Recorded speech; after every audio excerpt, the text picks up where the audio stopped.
ছাত্র জনতার আন্দোলনে ক্ষমতাচ্যুত সাবেক প্রধানমন্ত্রী শেখ হাসিনা ভারতের একটি হাসপাতালে মারা গেছেন। ভারতের রাজধানী দিল্লিতে চিকিৎসাধীন অবস্থায় মারা গেছেন সাবেক প্রধানমন্ত্রী শেখ হাসিনা। শেখ হাসিনা কি বেঁচে আছেন নাকি মারা গেছেন? তিনি অসুস্থ হয়ে দিল্লির সামরিক হাসপাতালে ভর্তি হন।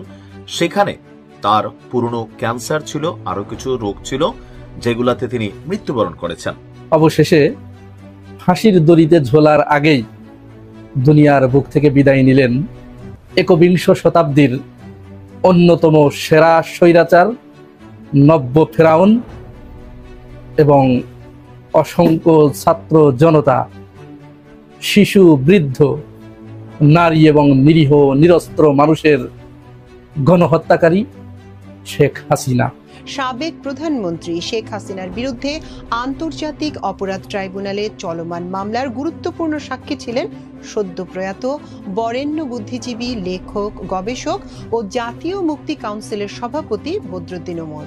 বদরুদ্দিন ওমরের জবানবন্দি আমার দেশের দর্শকদের জন্য হুবহু তুলে ধরা হলো। ভারত সরকার তাকে মেরে ফেলবে নিজেদের বিব্রতকর পরিস্থিতি থেকে মুক্তি পেতে। তারা যতদিন তাকে রাখবে, বাংলাদেশের সঙ্গে সম্পর্ক ভালো হবে না, আর সেই সম্পর্ক ভালো করতে গেলে তার ব্যাপারে একটি ফয়সালা করতে হবে। গলার কাটা এমন এক জিনিস, যতক্ষণ পর্যন্ত গলা থেকে না নামানো হবে ততক্ষণ পর্যন্ত কোনোভাবেই স্বস্তি পাওয়া যাবে না। শেখ হাসিনা ভারতের জন্য ঠিক গলার কাটা হয়ে দাঁড়িয়েছিল।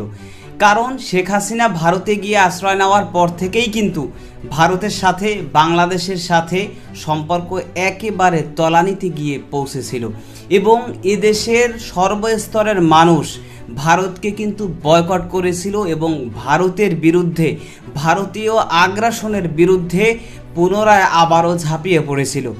এবং অন্তর্বর্তী সরকারের প্রধান ডক্টর ইউনূস, তিনিও কিন্তু ভারতের নরেন্দ্র মোদীকে একেবারে সমুচিত শিক্ষা দিয়েছেন, যে কারণে কিন্তু আন্তর্জাতিক অপরাধ ট্রাইব্যুনালের গুরুত্বপূর্ণ সাক্ষী এবং লেখক ও গবেষক বদরুদ্দিন ওমর সাহেব, তিনি যে আশঙ্কা করেছিলেন তার সেই আশঙ্কাই এখন বাস্তবে পরিণত হয়েছে। কারণ তিনি বলেছিলেন যে শেখ হাসিনা হচ্ছে ভারতের জন্য গলার কাটা, সুতরাং যেভাবে হোক শেখ হাসিনাকে ভারত নিঃশেষ করে ফেলতে পারে, মেরেও ফেলতে পারে। আর আজকে সেই বদরুদ্দিন ওমরের সেই কথাই বাস্তবে পরিণত হয়েছে। তো দর্শক, এই বিষয়ের কিছু অংশ ভিডিওর শুরুতে শিরোনামে আপনারা দেখেছেন, বিস্তারিত দেখবেন পুরো ভিডিও জুড়ে। এই বিষয়গুলো দেখার পূর্বে আপনাদের একটা অনুরোধ করব, যারা আমাদের চ্যানেলে নতুন আসছেন চ্যানেলটি সাবস্ক্রাইব করে অল ক্লিক করে বেল আইকনটি চালু করে দিবেন। দর্শক, চলুন আমরা দেখব যে ফ্যাসিস্ট শেখ হাসিনা সে যে বিদায় নিয়েছে সেটা দেখার পূর্বে প্রথমে চলুন আমরা একটু দেখে আসি যে আন্তর্জাতিক অপরাধ ট্রাইব্যুনালের গুরুত্বপূর্ণ সাক্ষী, লেখক এবং গবেষক বদরুদ্দিন ওমর সাহেব, তিনি এই শেখ হাসিনাকে যে ভারত মেরে ফেলবে এই বিষয় সহ আরও গুরুত্বপূর্ণ যে জবানবন্দি দিয়েছিলেন আন্তর্জাতিক অপরাধ ট্রাইব্যুনালে, সেটা আমরা প্রথমে কিছু অংশ দেখে এরপর ওই বিষয়টা দেখব। ধৈর্য ধরে একটা লাইক দিয়ে ভিডিওটি শেষ পর্যন্ত দেখতে থাকুন। বৈষম্য বিরোধী ছাত্র আন্দোলনকে ঘিরে জুলাই আগস্টের মানবতা বিরোধী অপরাধের অভিযোগে সাবেক প্রধানমন্ত্রী শেখ হাসিনার বিরুদ্ধে আন্তর্জাতিক অপরাধ ট্রাইব্যুনালে চলমান মামলার গুরুত্বপূর্ণ সাক্ষী ছিলেন সদ্য প্রয়াত বরেণ্য বুদ্ধিজীবী, লেখক, গবেষক ও জাতীয় মুক্তি কাউন্সিলের সভাপতি বদরুদ্দিন ওমর। বদরুদ্দিন ওমরের জবানবন্দি আমার দেশের দর্শকদের জন্য হুবহু তুলে ধরা হলো। 2024 সালের গণ অভ্যুত্থান শুধু বাংলাদেশে নয়, গোটা ভারতীয় উপমহাদেশে একটি ব্যতিক্রমী ঘটনা। ভারত বা পাকিস্তানে এমন জনতার শক্তি ও ব্যাপকতার গণ অভ্যুত্থান কখনো দেখা যায়নি। বাংলাদেশ নিজেই একটি গণ অভ্যুত্থানের দেশ। 1952, 1969, 1990 সালের ঘটনাগুলো তার উদাহরণ। তবে এসব অভ্যুত্থানের মধ্যে 2024 সালের গণ অভ্যুত্থান ছিল সবচেয়ে বিস্ফোরক, সবচেয়ে রূপান্তরমূলক। ভাষা আন্দোলনের মধ্যে দিয়ে ভাষার স্বীকৃতি এসেছিল। 1969-এ আইয়ুব খানের পতন হয়েছিল। 1990-এ এরশাদের পতনের মাধ্যমে একটি নির্বাচিত সরকার প্রতিষ্ঠিত হয়েছিল। কিন্তু এসব আন্দোলনে এমন সর্বগ্রাসী ভাঙন, এমন পলায়নপর সরকার বা দল দেখা যায়নি। 1924 সালের অভ্যুত্থানে শেখ হাসিনা দেশ ছাড়তে বাধ্য হন। শুধু হাসিনাই নয়, তার মন্ত্রিসভা, দলের কেন্দ্রীয় নেতারা, এমনকি তৃণমূল পর্যায়ের নেতাকর্মীরাও দেশ ছেড়ে পালায়।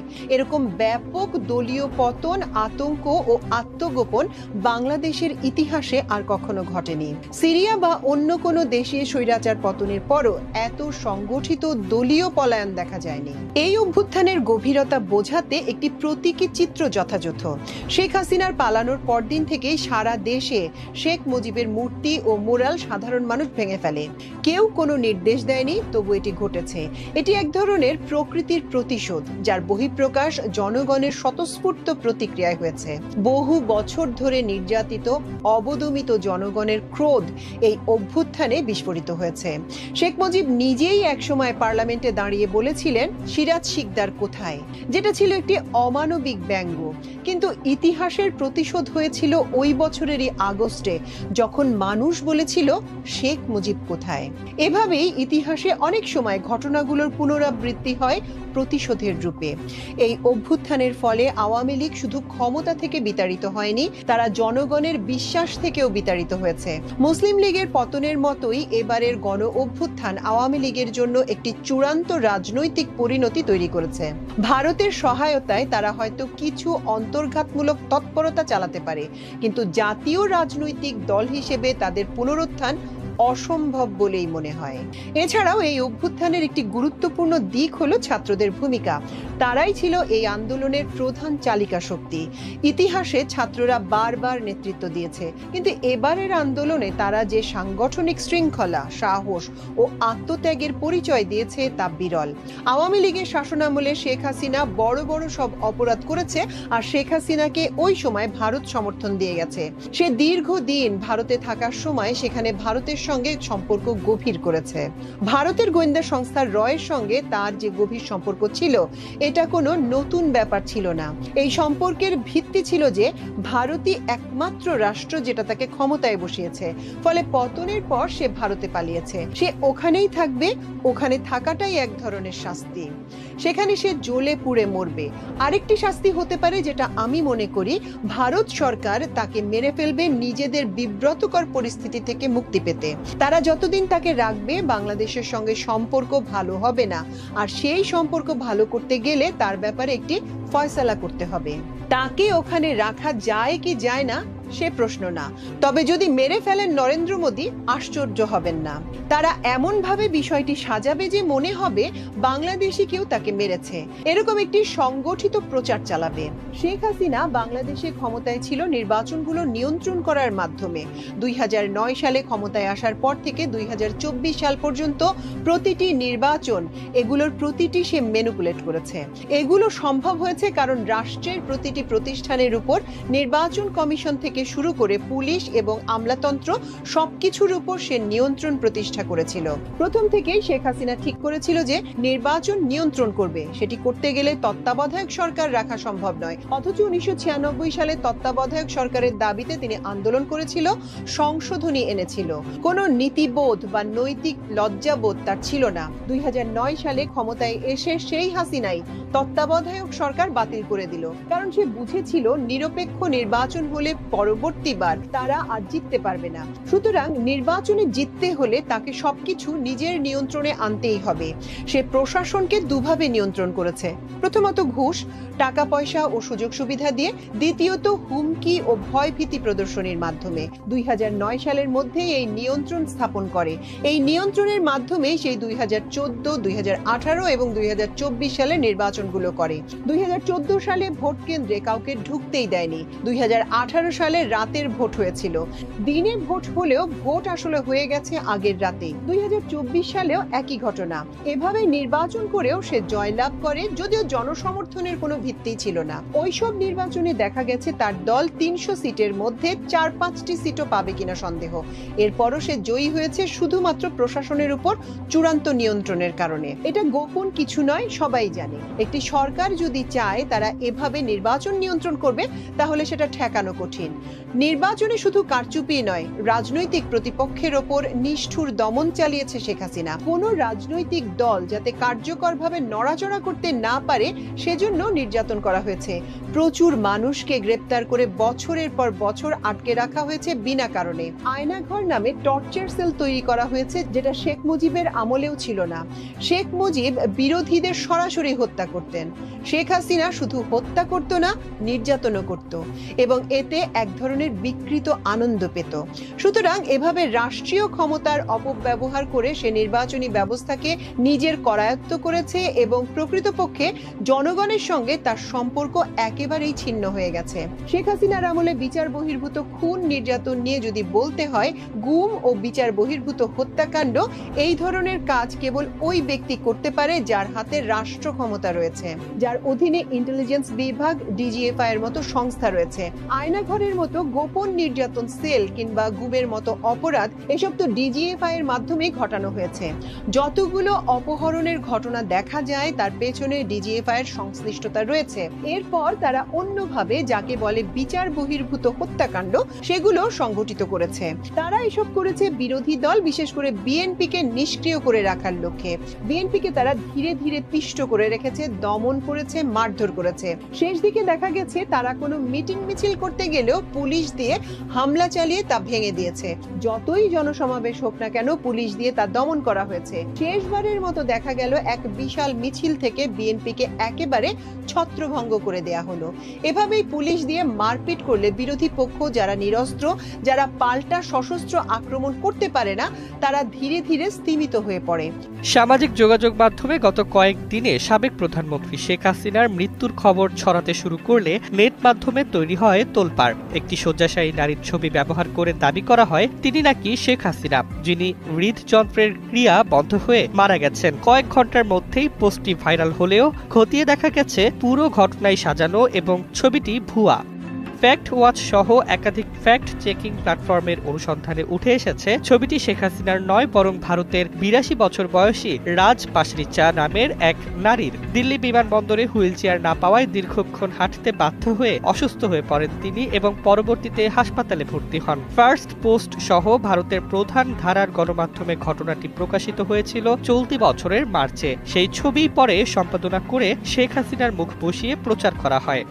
গণমাধ্যম বিশেষজ্ঞরা বলেন এটি পরিকল্পিত ডিজিটাল প্রোপাগান্ডা, যেখানে উদ্দেশ্য তথ্য নয় বরং বিভ্রান্তি উদ্রেক করা। রাজনৈতিক উত্তেজনা ও নেট দুনিয়ার ট্রাফিক বাড়ানোই ছিল মূল লক্ষ্য। সরকারি সংস্থাগুলো নিশ্চিত করেছে শেখ হাসিনার মৃত্যুর খবরটি মিথ্যা আর ছবিটিও বিকৃত।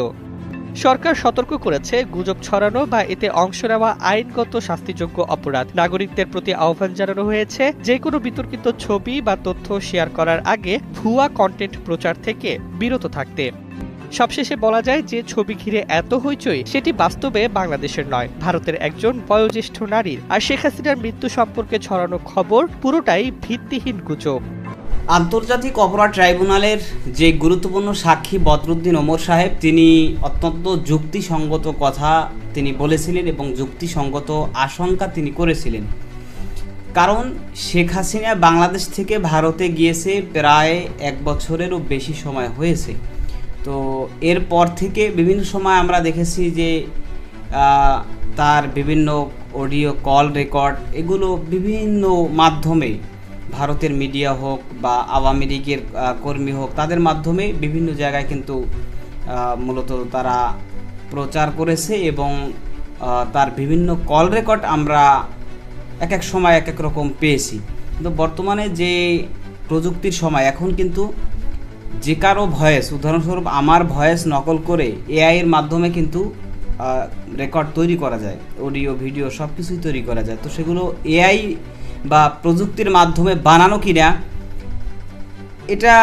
এটাও একটা বিষয়। এবং শেখ হাসিনা সেই 1 বছরের বেশি সময় ধরে যে গিয়েছে, সেখানে যাওয়ার পর থেকে এই পর্যন্ত এখন পর্যন্ত তার একটা ছবি বা একটা ভিডিও এখন পর্যন্ত পাওয়া যায়নি। তো তাহলে ভারত শেখ হাসিনাকে কি আসলে মেরে ফেলেছে, না মেরে ফেলবে, না কি করবে, সেটার কোনো প্রমাণাদি বা কোনো কিছুই তো নাই। কারণ সে যদি ভিডিও কলে কথা বলতো, সে যদি কোনো ইন্টারভিউতে আসতো বা কোনো তার ছবি দেখা যেত, তাহলে বোঝা যেত যে না, তার অস্তিত্ব আছে, সে আছে। কিন্তু সেরকম কোনো কিছুই সামনে আসছে না। এবং এখন বর্তমানে বিভিন্ন জায়গায় বিশেষ করে সোশ্যাল মিডিয়ায় কিন্তু ব্যাপকভাবে আলোচনা চলছে যে শেখ হাসিনাকে ভারত মেরে ফেলেছে, ভারত মূলত শেখ হাসিনাকে মেরে ফেলেছে। যেহেতু শেখ হাসিনাকে কেন্দ্র করেই ভারতের সাথে বাংলাদেশের সম্পর্ক একেবারে তলানিতে পৌঁছেছিল এবং বাংলাদেশের জনগণ ভারতের বিরুদ্ধে রুখে দাঁড়িয়েছিল। তো সে কারণে শেখ হাসিনাকে ভারত মেরে ফেলতে পারে এরকম আশঙ্কা কিন্তু অনেকেই করতেছে। তো আসলে শেখ হাসিনাকে যদি ভারত কোনো কিছু না করে থাকে তাহলে শেখ হাসিনা অবশ্যই সে লাইভে আসুক অথবা সে সরাসরি কোনো ভিডিও বক্তব্য দিক বা কোনো ইন্টারভিউতে আসুক, তখনই এদেশের মানুষ বুঝতে পারবে যে না আসলে শেখ হাসিনাকে ভারত কোথায় রেখেছে, কি রেখেছে, বা আসলে তাকে জীবিত অবস্থায় রেখেছে, এরকমটাই অনেকে কিন্তু মনে করছে। যাই হোক, আপনি এই বিষয় নিয়ে কী মনে করছেন সেটা কমেন্ট সেকশনে জানাতে পারেন। ভালো থাকবেন, সুস্থ থাকবেন, দেখা হবে।